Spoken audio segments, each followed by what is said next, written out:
Não, eu tava até assim, caraca, o Bruno, que é tão participativo, não tá falando nada. Tô mó triste, caraca. Eu achei que, né, ele ia estar falando com a gente, conversando. Ah, não. Eu fiquei Descobri. todo. Não entendi o que houve aqui. Relaxa, Fiquei devendo. a internet tem dessas às vezes. Tem, né? Sim, mas saiba que a gente estava conversando, a gente não estava ignorando você, tá bom? Tá falando que hoje é o tema legal, hoje o tema é divertido, hoje é dia de se divertir. Ah, é sempre legal, é sempre história, é sempre legal. Eu adoro. Bom, iluminismo, e a gente vai ver o iniciozinho da Revolução Francesa. Eu tava falando com o Bernardo, não sei se você ouviu, eu vou ver com o Lucas, de repente dar uma aula extra semana que vem, para conseguir terminar a Revolução Francesa, que eu acho que não vai dar para abordar os dois assuntos. Mas se der para falar de tudo de Revolução Francesa, melhor ainda. GG. Mas vamos lá. Como a gente viu na nossa última aula, pelo menos na minha última aula, a gente viu sobre as revoluções inglesas e a Revolução Industrial rolando lá na Inglaterra. E isso vai ajudar muito para o que vai vir a ser o Iluminismo, a época das luzes, o século das luzes, os anos de 1700.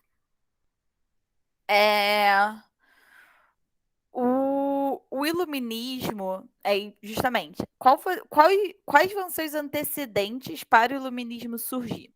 Primeiro, o liberalismo inglês, e aí a gente vai ter o pai do liberalismo, esse nomezinho que a gente sempre ouve falar muito, que é o do John Locke. Ele vai ser.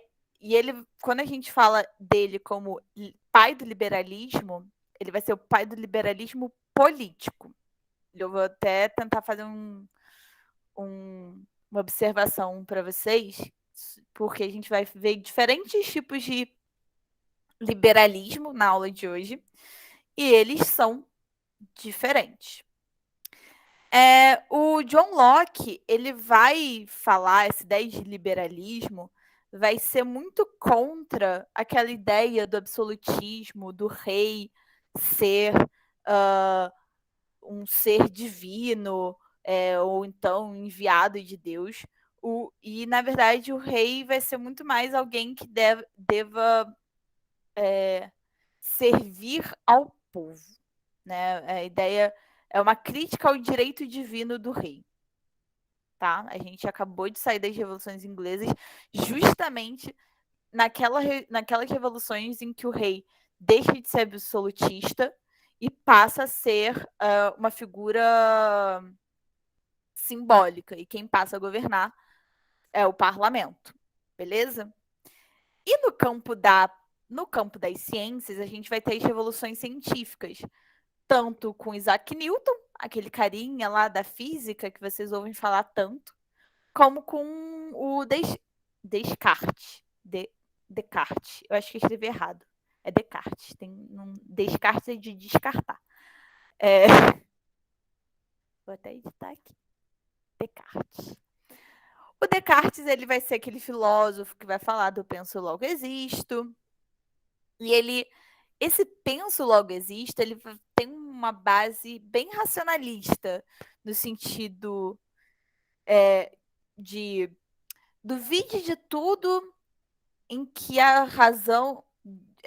Duvide de tudo aquilo em que a razão e a ciência não podem provar.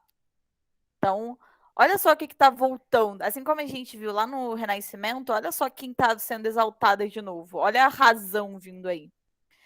O Isaac Newton, ele vai postular as leis da física, que vocês devem ver na aula de física de vocês, a primeira, a segunda, a terceira lei, que são as leis naturais do universo. É o carinha lá da maçã. E tem uma coisa quase que simbólica nisso, quando a gente fala do Isaac Newton, dessas leis naturais, que é uma lei que ela se aplica a todo mundo. Ela é igual para todos. Não é como se a gravidade só funcionasse para uns. Tem uma igualdade surgindo aí, mas assim, muito, muito sutil. E o que o iluminismo vai defender e abordar e exaltar? Justamente a ideia da razão. Eu gosto de fazer uma associação que é bem bobinha, mas ajuda muito a lembrar, ao meu ver, sobre iluminismo. Quando a gente vê desenho, pensa assim, desenho animado, série, que a pessoa tá pensando, não sei o que, de repente ela tem uma ideia. Qual é o símbolo que exalta, é, é, que, que, que demonstra que ela teve uma ideia? É uma lampadinha se acendendo. É tipo, acendeu uma luz. A ideia do iluminismo, e aí vem o nome iluminismo, é isso, é essa luz, é essa ideia, é o momento em que as ideias e a razão e o pensamento e vai ser extremamente exaltado. E aí, diferente do renascimento cultural, o iluminismo ele vai ser ainda mais racionalista, ainda mais científico, no sentido de que diversas áreas, tanto das ciências humanas quanto das ciências exatas ou biológicas, vão fazer teorias, vão ter essa razão de realmente formar teorias. O renascimento cultural acaba sendo muito, apesar de ter toda a parte científica, volta muito para as artes. Aqui é mais de teoria, mais, entre muitas aspas, acadêmico. E é justamente essa valorização essa valorização da razão que vai se vir junto delas uma ideia de progresso. A gente só consegue seguir em frente com o uso da razão. A gente está se tornando seres melhores, a gente está progredindo, a gente está indo para frente. E nisso, e é somente a partir daí, que a gente vai conseguir alcançar a felicidade. A felicidade está alencada à razão. Beleza? E nisso tudo, nesse bololô todo, vão surgir as críticas ao antigo regime. E quem é o antigo regime? Quem é essa figura do antigo regime? O antigo regime é o absolutismo monárquico. Então, quando a gente fala de críticas ao antigo regime, os racionalistas vão falar de um constitucionalismo, ou seja, criar uma constituição igual lá na Inglaterra. Igual a Inglaterra criou a segunda Carta Magna. Eles vão falar de igualdade jurídica, ou seja, não tem mais essa de que um pode e outro não. Ah, eu porque eu sou nobre, logo eu estou acima da lei, ou o rei está acima da lei. Não, é todo mundo igual. Fim de privilégios, de novo. Ah, porque eu sou nobre, eu tenho direitos a isso, isso, isso, mas se você não é nobre, sinto muito. E a liberdade de expressão.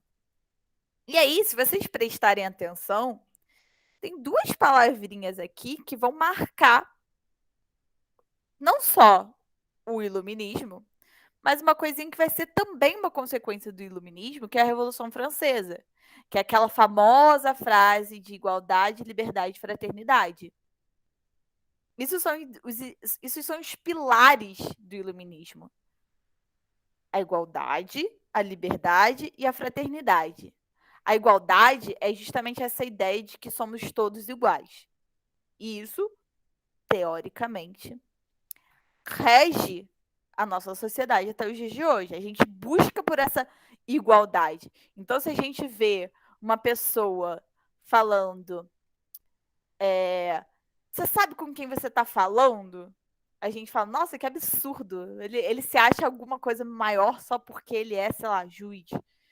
Quando a gente fica revoltado com essa ideia de que absurdo, ele fala, olha só com quem você está falando, é,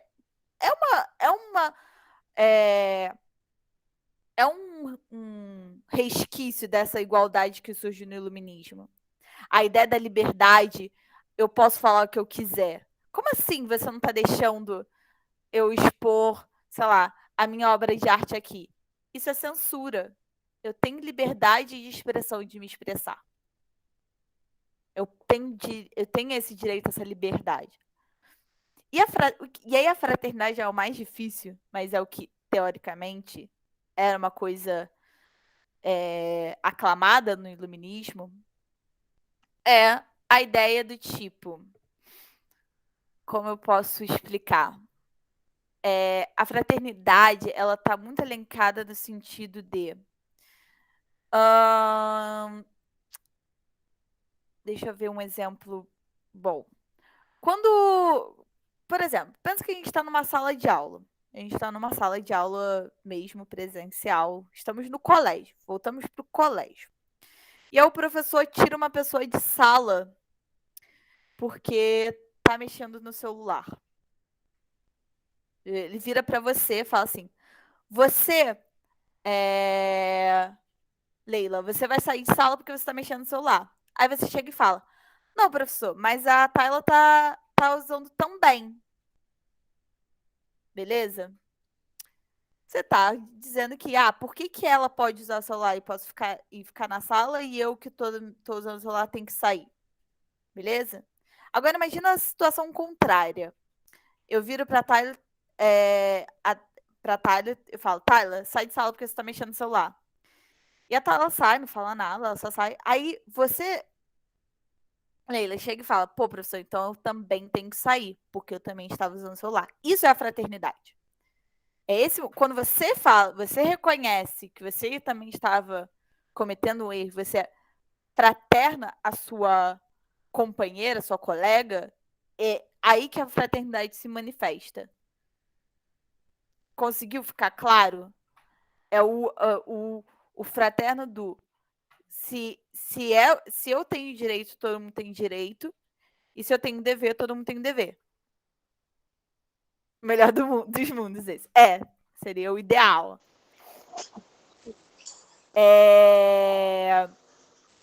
E isso vai ser o pilar do Illuminati. Fala, Tayla. O que você vai falar? Pode falar.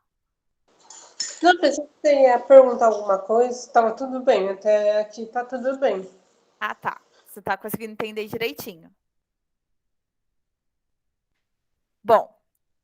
E aí, o iluminismo ele vai ser uma grande crítica ao antigo regime. Vai criticar muito esse regime absolutista, justamente porque o absolutismo não é racional. Quando a gente fala que o poder do rei é um direito divino, isso não é racional. Cadê o racional daí? Não existe. Então, cadê a igualdade? Cadê a liberdade? Cadê a fraternidade? Não existe. E aí vão vir uns filósofos iluministas. E vão ter outros. Eu destaquei quem são os realmente importantes e quem provavelmente vai cair nos vestibulares, que vão ser esses nomezinhos. O Montesquieu, esse francesinho Montesquieu, ele vai ser o cara que vai falar da divisão dos três poderes.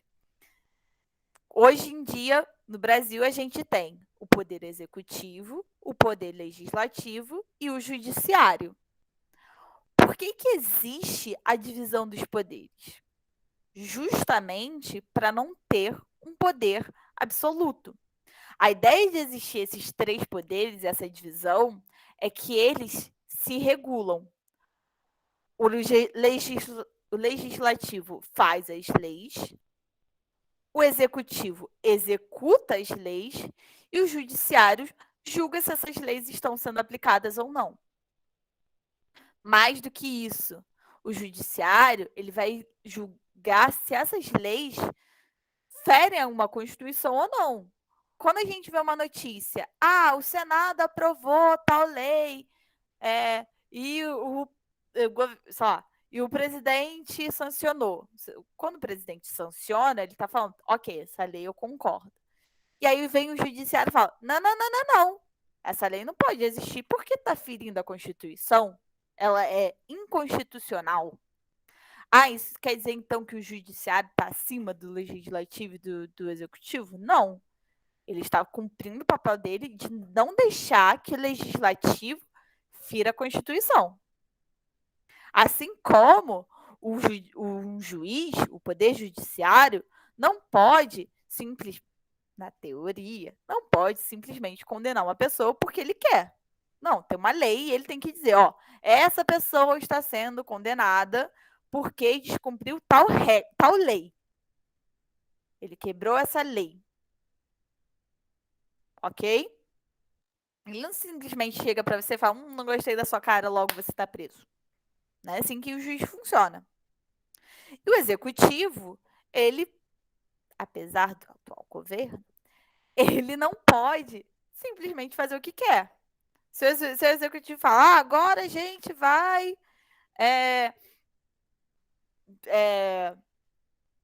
expropriar as terras dos índios e dar tudo para a bancada ruralista. Ele não pode fazer isso, porque é contra a lei. A lei não deixa. Por isso que estava se falando tanto do marco temporal dos indígenas essa semana. Justamente porque eles queriam mudar a lei. Porque os agricultores não podem simplesmente pegar as terras indígenas. Isso é contra a lei, eles vão presos. Então, qual é o movimento que se faz? Tentar mudar a lei. A princípio não conseguiram. Entende?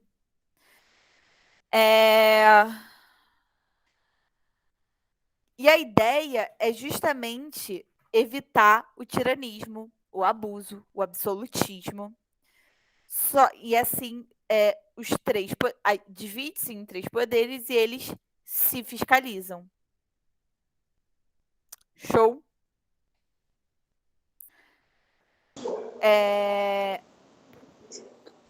Tudo bem?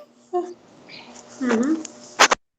Beleza. O Voltaire, ele vai ser um cara que ele vai falar mais sobre a ideia do anticlericano. Ele vai ser anticlericano no sentido de a ideia de separar religião e política. E ele também vai ser o cara que vai falar do posso não concordar com o que você fala, mas lutarei até a morte pelo seu dever de dizê-lo. É esse carinha aí. Beleza? Ele vai falar, olha, eu posso não concordar com você e dizer que chocolate é melhor que morango. Não concordo. Mas eu também não vou chegar para você e falar que não. Já que eu não concordo, logo você deva ser degolado. Ele vai falar, não, você tem total direito de falar isso, apesar de não concordar. Acho que você está falando é um absurdo.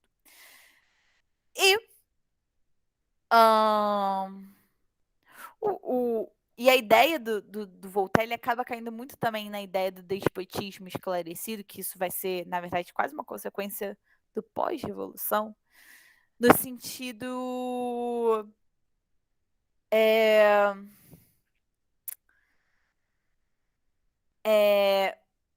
o governante tem que governar pensando no bem do povo. Tipo, isso vai ser uma justificativa mais para frente, a gente vai ver isso direitinho, a gente vai voltar a falar de despotismo esclarecido, no sentido de o rei ele não governa porque ele tem um direito divino, ele governa para atender o interesse do povo. Ok?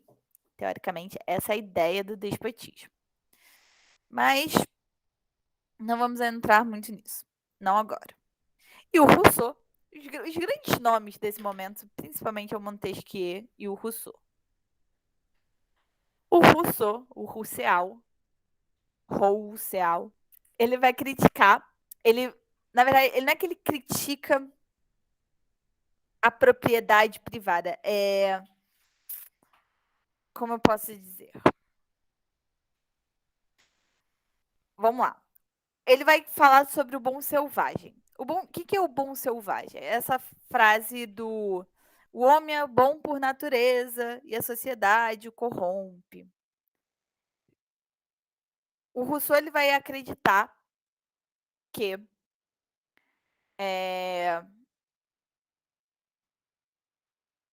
a gente vive em sociedade e a sociedade ela acaba a sociedade ela acaba trazendo alguns malefícios para o homem. O homem que é criado fora da sociedade, ele vai ser como um animal. Vocês lembram da história do Mowgli? Que ele foi criado. O Mowgli é baseado num fato real. O menino que foi criado com um lobo. Ele é um ser inocente.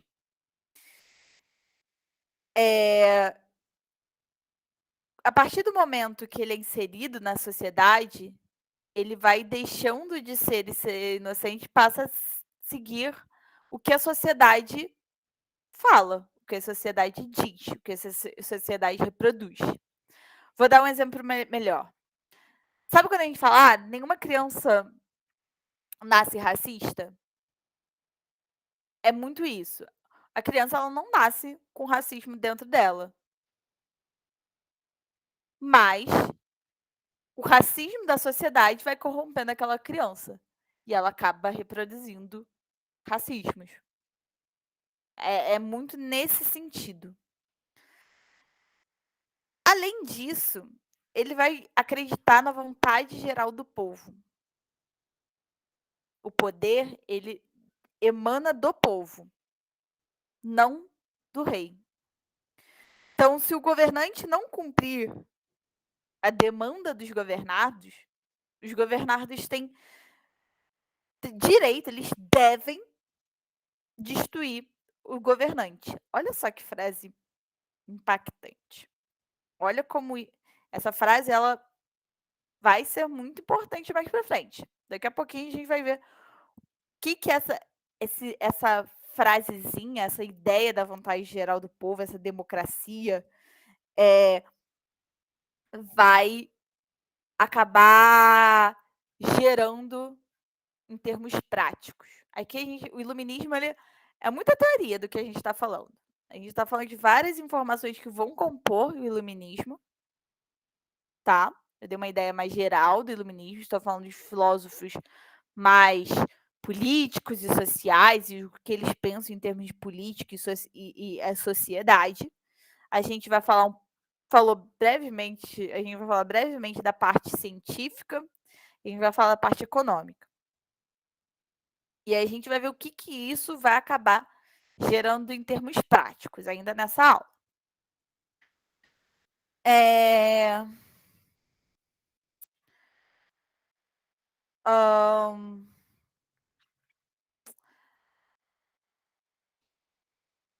Tá, eu dei branco, rapidinho. Não sei se você quer falar.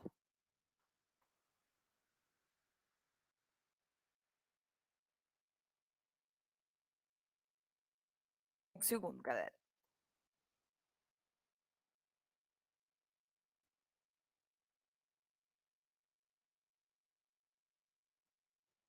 Tá. Move on. Dentro do iluminismo e dessa ideia de racionalismo e das ideias e da cientificidade da teoria, vão ter outros nomes muito importantes, que vão ser o Diderot e o D'Alembert, que eles vão criar a enciclopédia. Sabe a Wikipedia? Quem é mais velho vai lembrar. Lembra da Barça?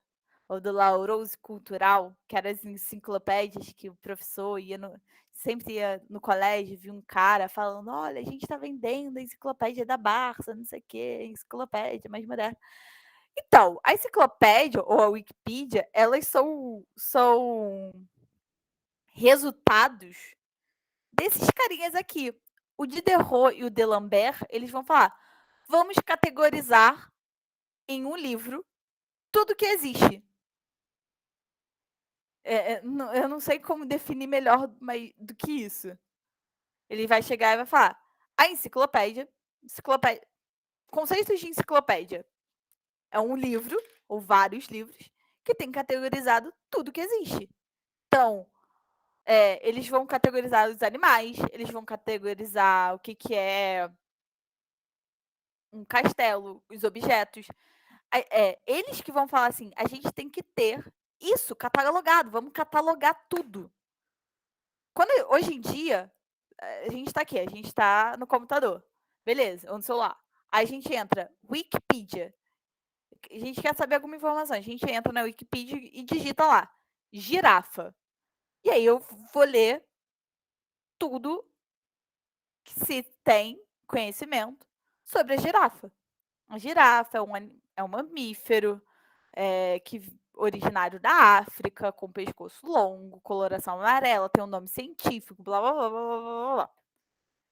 Ah, tá, legal. Eu aprendi tudo sobre girafa. No mesmo lugar eu pesquiso agora.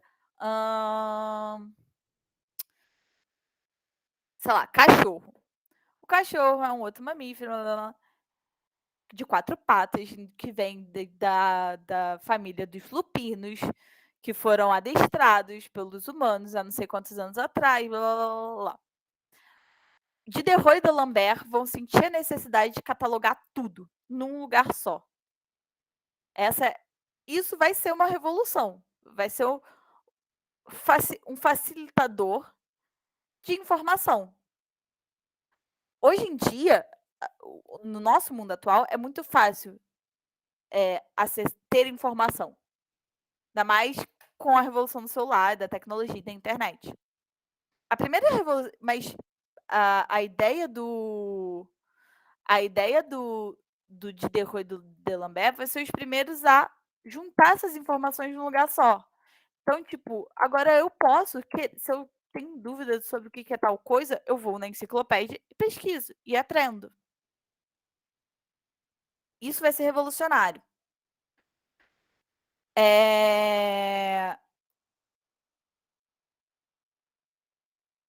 E aí tem uma outra coisinha também advinda do iluminismo, e eu até deixei separado porque é extremamente importante.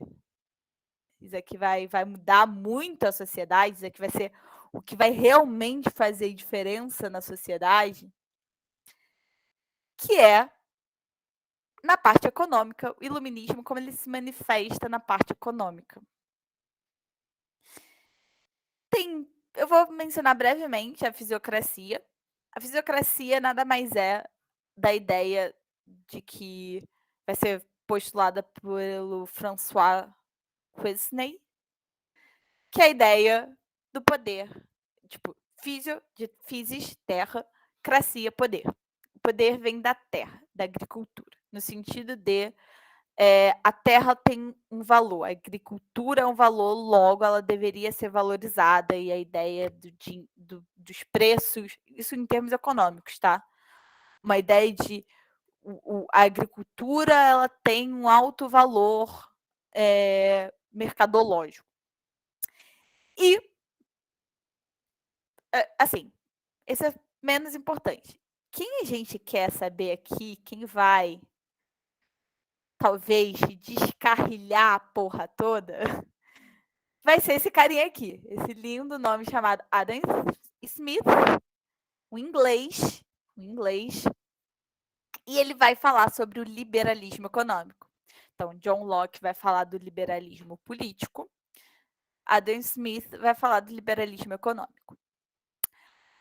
E Adam Smith vai escrever um livro chamado A Riqueza das Nações, e ele vai falar sobre a não intervenção do Estado na economia.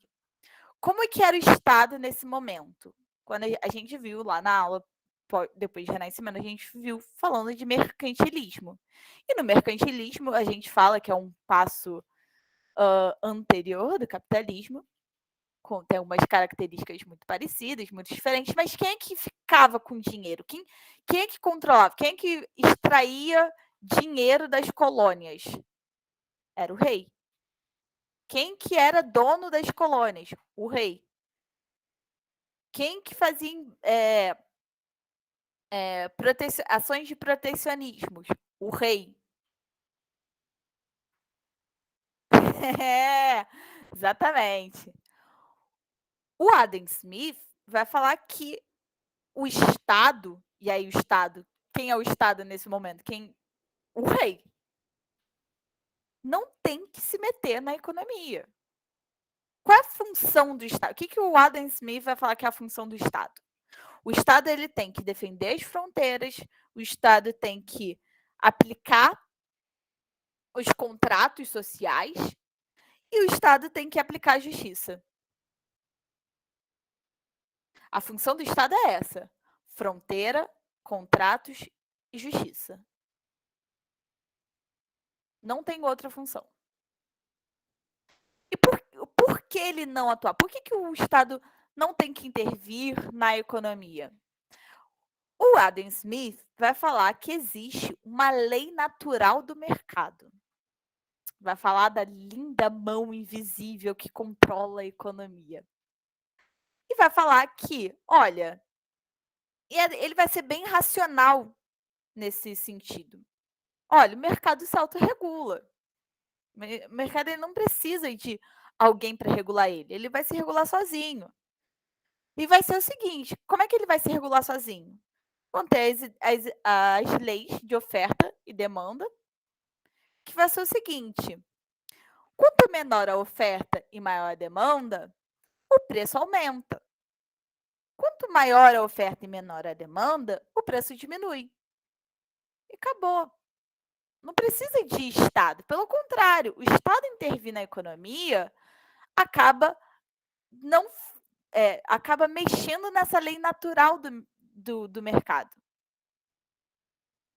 Logo, o Estado não intervém na economia. Isso aqui, se vocês estão ouvindo isso e pensando na sociedade daquela época, vamos lembrar um pouco quem é a sociedade que existe nessa época, na Europa.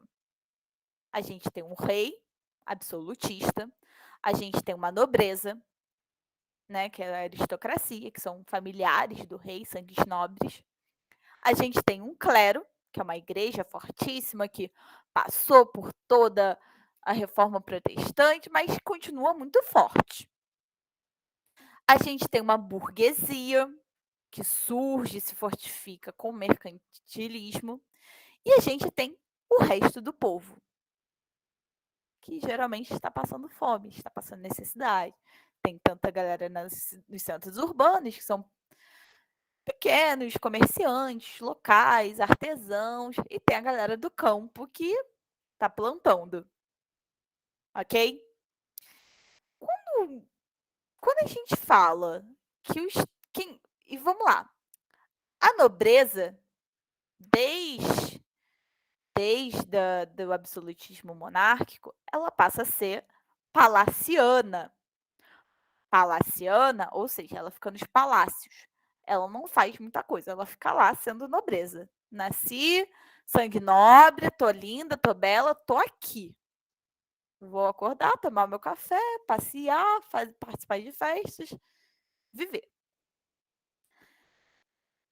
Então, ela não se envolve com economia.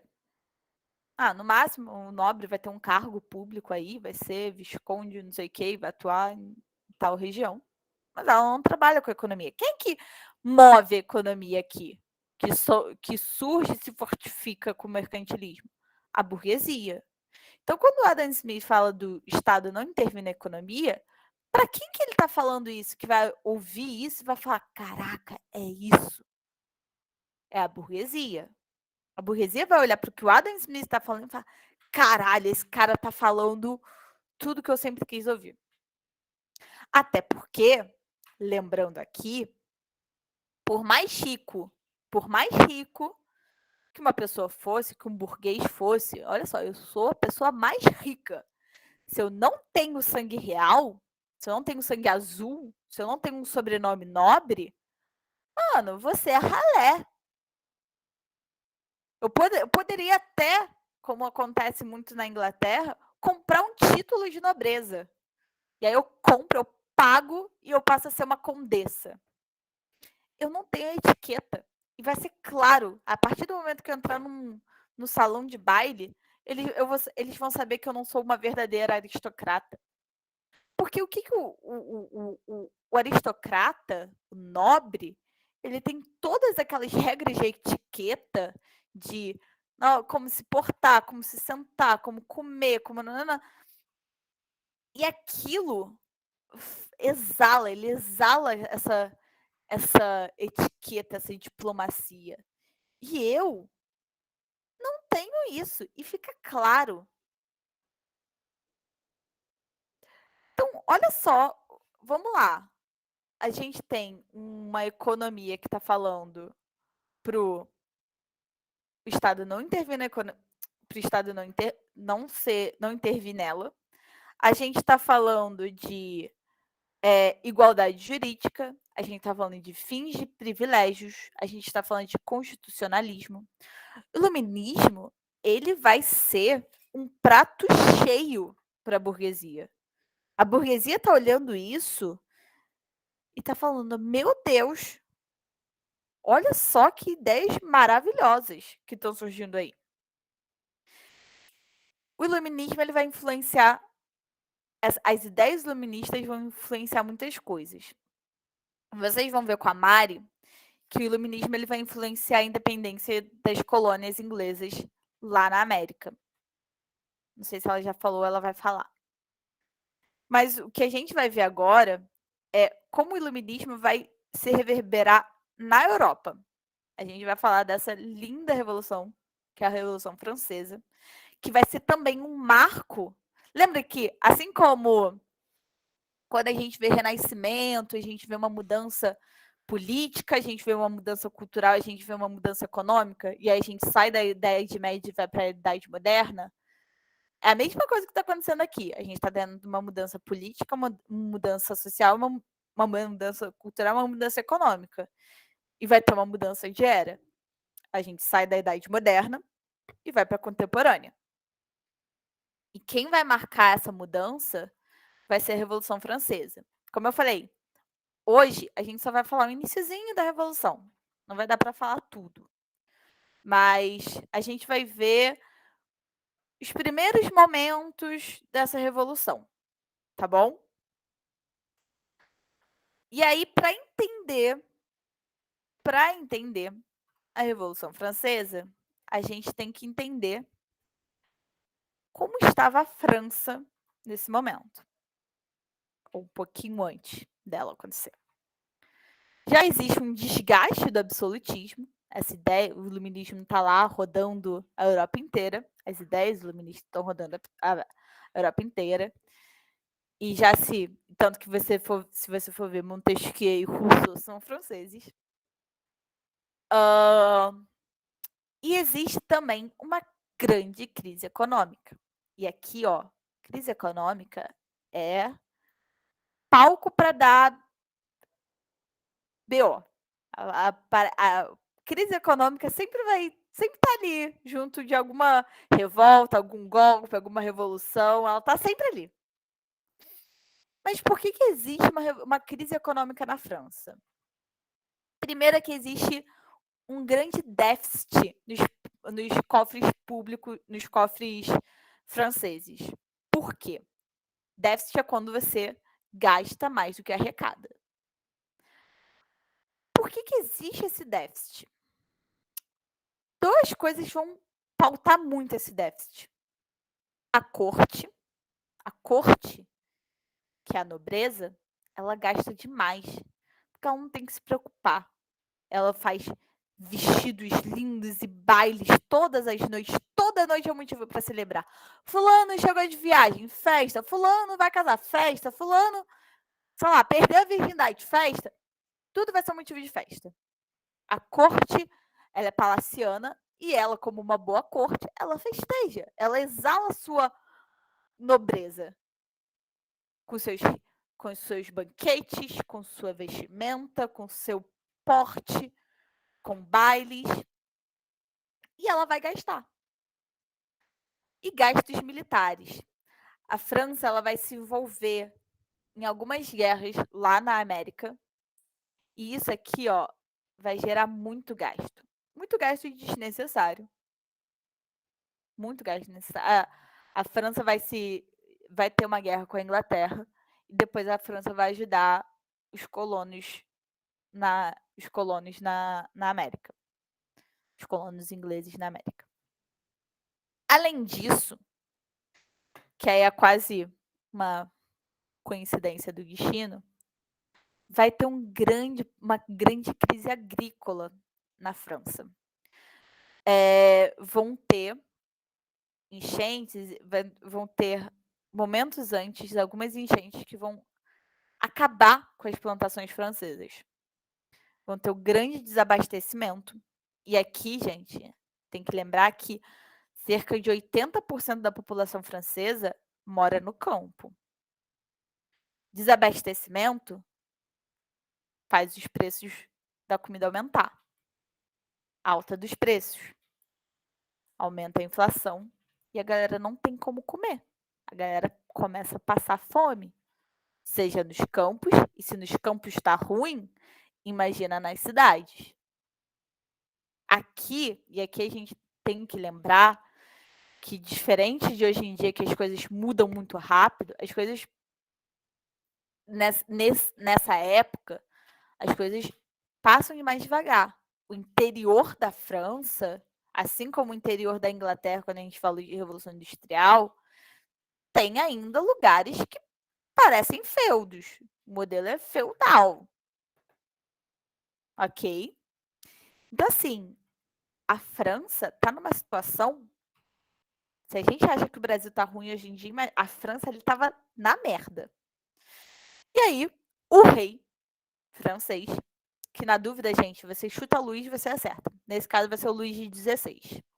O Luís XVI, ele vai tentar resolver a situação da crise. Ele vai convocar uma assembleia, os Estados Gerais, para discutir essa questão da crise econômica. E aí, qual vai ser a solução? Nesse tempo, o clero e a nobreza não pagavam impostos. Não existe isso de clero e nobreza pagarem impostos. Não existe. Ele vai propor para o clero e para a nobreza pagarem impostos, passarem a pagar impostos, como uma forma de solucionar a crise econômica. E eles vão falar: você tá maluco? Claro que não. Olha para mim, rei. Eu, sangue azul, sua prima, Bourbon, pagar imposto? Você tá me comparando com aquele burguesinho? Não. O clero e a nobreza não vão aceitar isso. Ele vai, então, justamente convocar a Assembleia Francesa, o parlamento francês. E aqui, gente, a gente tem que ter uma ideia, essa convocação dos Estados Gerais, tem a questão do voto. Quem compunha a Assembleia? A burguesia, eram divididos em 3, tá? A burguesia, a nobreza e o clero. Para debater qual vai ser a solução. Das soluções, haviam 2. Ou você aumenta o imposto para a burguesia e para o resto da população, ou você faz a nobreza e o clero passarem a pagar imposto. E aí, por mais que a burguesia fosse uma grande maioria em termos de pessoas dentro da Assembleia, o voto não era por pessoa, não era individual, e sim por grupo. Então, se tinha um grupo da burguesia, tinha um grupo do clero e tinha um grupo da nobreza, cada grupo tinha direito a um voto. Então, por mais que a burguesia fosse uma grande maioria, no final ela só tinha um voto. E é óbvio que ela ia perder nas eleições. A burguesia perde, né, nesse debate com relação ao aumento de imposto. E ela vai romper. Ela vai falar: quer saber? Ela rompe e vai formar uma Assembleia Constituinte. Não. Agora a gente vai fazer uma nova Constituição A gente vai fazer uma nova Constituição. E o rei vai ter que jurar fidelidade a ela. E aqui, gente, que vai ter o grande. Aqui que começa a Revolução Francesa. A burguesia, quando eu falo que a burguesia rompe, não é só a burguesia que está ali. A população vai começar a. Vai se voltar em favor da burguesia. Vai se voltar contra a nobreza. Aqui vai ser nesse momento aqui que vai ter o grande marco da Revolução Francesa e a mudança de era, que vai ser a queda da Bastilha, em que a população vai até a Bastilha e vai libertar os presos políticos. Que a Guarda Nacional vai falar, a gente está com o povo. Isso, gente. E por que a queda da Bastilha é o grande marco da Revolução Francesa? Porque a Bastilha ela tem todo o simbolismo do antigo regime. Todo o simbolismo do antigo regime. E ela vai marcar justamente essa divisão de eras. E nesse primeiro momento, cabeças ainda não rolaram. A gente vai acabar a aula antes das cabeças rolarem, infelizmente. Vai ser feita uma Constituição, o rei vai jurar fidelidade a essa Constituição, quase que obrigado, e a gente começa uma monarquia constitucional. Uma monarquia constitucional, nesse caso, é muito parecido com o que se tem na Inglaterra, que a Inglaterra já tinha. O rei é uma figura, mas quem manda é o parlamento. E nesse processo, vai acabar havendo o grande medo. O que é o grande medo? O grande medo é o momento em que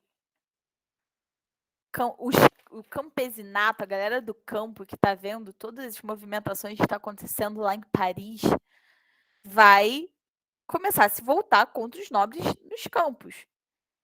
E a burguesia, que está nos centros urbanos, vai falar: opa, se isso chegar aqui, vai ferrar para a gente. Então, o que eles vão fazer? Como é que eles vão frear o movimento dos camponeses? Eles vão abolir a servidão nos campos. Lembra que eu falei que muitos lugares da França ainda tinham os modelos feudais? É nesse sentido. Eles vão falar, não tem mais isso de servidão, de você trabalha na terra do nobre. Até porque a burguesia vai confiscar a terra das igrejas, da igreja, vai confiscar a terra de uma galera, de uns nobres. Porque eu esqueci de falar na aula, John Locke, lá, o pai do liberalismo inglês, aqui, político, ele vai falar que você tem direito à propriedade privada. Existem 3 direitos naturais: da vida, da felicidade e da propriedade privada. Ah, Camila, então quer dizer que todo mundo tem direito a uma terra? Teoricamente, sim. Ah, então vai fazer reforma agrária? Não, claro que não. Que? Reforma agrária? Que porra é essa? Não, você tem direito à terra, desde que você pague por. Vou dar terra para alguém? Terra de graça? Eu aqui trabalhando com meu dinheiro, vou dar terra de graça? Não. Realmente, você tem direito a uma terra, desde que você pague. E quando eles abolem a servidão dos campos e vai ter esse confisco de terra, ele está expulsando uma galera dos campos.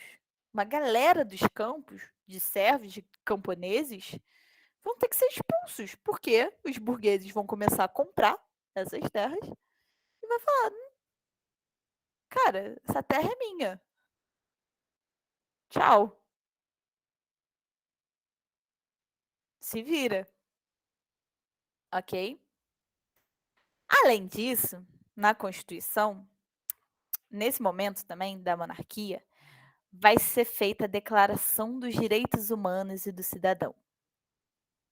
E aqui vai ser justamente em que vai se ter a ideia prática de que todo homem nasceu livre e igual perante a lei. É a igualdade jurídica que se tem teorizado no iluminismo. Aqui a gente vai ter na prática. E quando a gente fala todos os homens nascem livres e iguais perante a lei, o que a gente está dizendo aqui, na verdade? Que o rei, que a nobreza, não está mais acima da gente. Não é mais um direito divino. Eles são homens como a gente. E eles estão na Declaração dos Direitos Humanos. Na verdade, direitos do homem, né? Nem do humano. Porque aqui a gente fala muito do homem ainda. Não tem tanta mulher na discussão.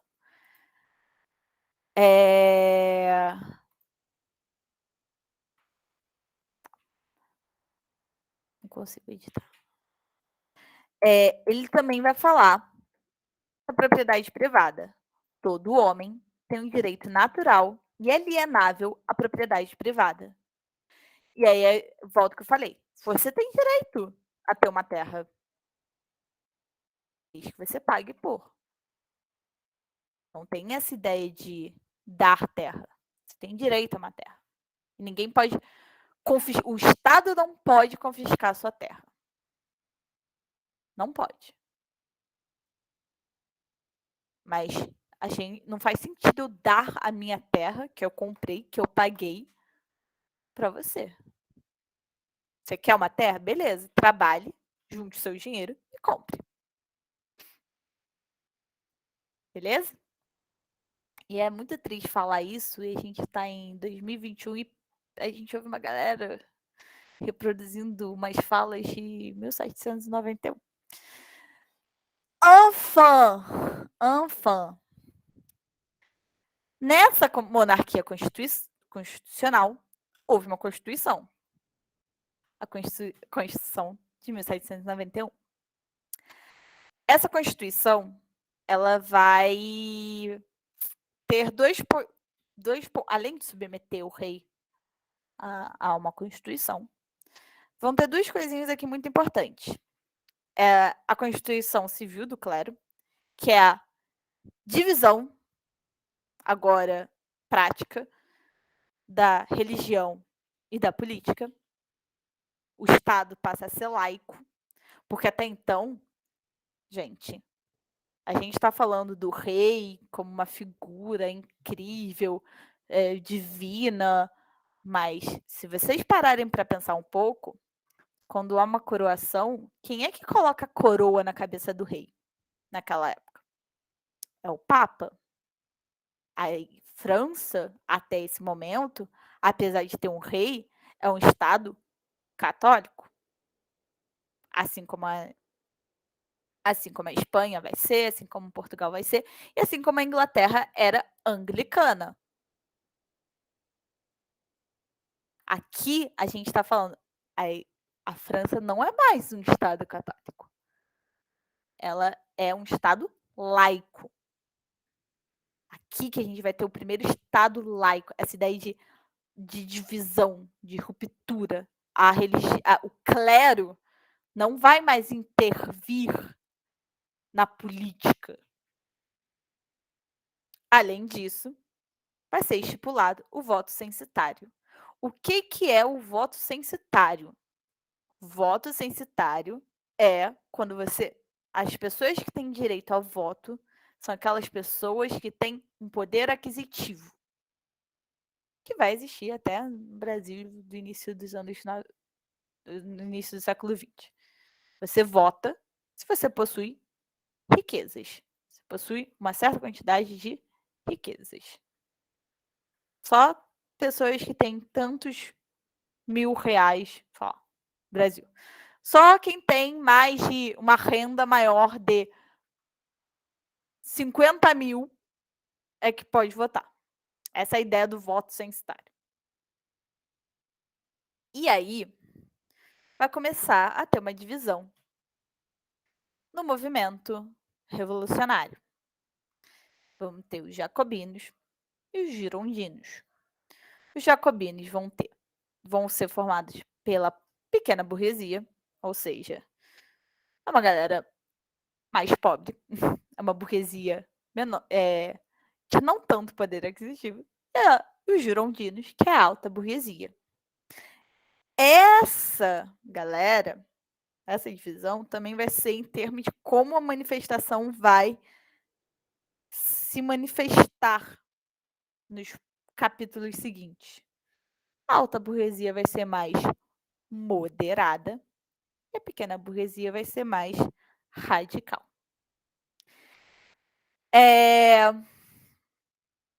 Eu vou terminar a aula por aqui.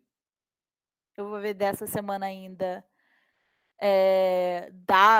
fazer uma parte 2 da Revolução Francesa e terminar a Revolução Francesa para vocês.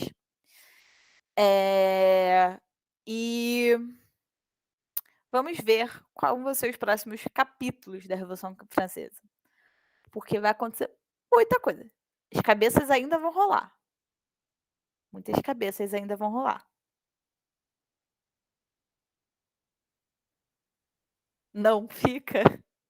Fica mais. Sim. Tem mais tempo. Não, mas eu tinha programado 1 hora de aula. Luciana falou que entra às 7h20. 8h20. 7h20, 8h20? Posso falar pra ele entrar agora. Agora que fica emocionante. Mas, gente, vai ser igual. Vai ser igual. Sabe, série? É igual o último capítulo de temporada da série. Termina assim, tipo. Aí, tipo, na próxima aula a gente vê as cabeças rolando. Eu coloco até a imagem do guilhotino pra vocês. Eu tenho um guilhotino muito bom aqui, ó. Coloco pra vocês verem o guilhotino.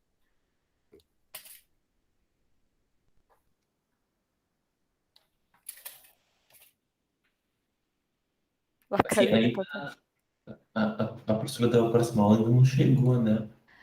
Então, Não, o Lucas falou que o Luciano, quem ia dar a próxima aula, ele ia chegar às 8h20. pode crer, a gente pode estender um pouco mais, então. Esse pessoal Pô, tem mas aí não tem nem slide. Acabou o slide aqui, ó. Não tem slide, gente. A gente mostra. A gente vai mostrar aqui no próximo capítulo, sabe? Que tu dá um spoiler do próximo capítulo. Eu tô falando, cabeças vão rolar. Cabeças vão rolar. Final Esse é o do Dragon spoiler Ball, do assim. próximo capítulo. Porra. Mas vocês entenderam tudinho? A gente viu muita coisa. Tem alguma dúvida? Esse é o momento de tirar dúvidas. Esse é o momento das dúvidas. Ficou claro? Ficou confuso? Ficou claro. Ficou claro? Muito top. Ai, obrigada. Sim, sim. Então, assim, ó. Sua aula é muito boa. Ai, obrigada. Se vocês quiserem reclamar de alguém, ó, o filho da puta que começou tudo isso só foi esse carinha aqui, ó, Adam Smith. Ele é o cara que descarrilha tudo.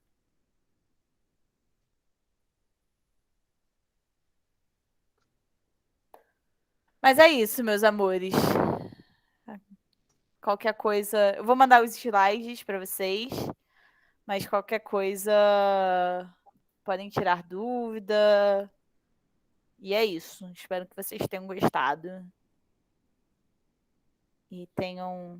Avisa aí que o Luciano já tá entrando. Ó, o Lucas mandou avisar que o Luciano já tá entrando. O Luciano acabou de entrar. Tenham um bom feriado. Descansem. Beijinhos. Tchau, tchau. Boa noite, pessoal.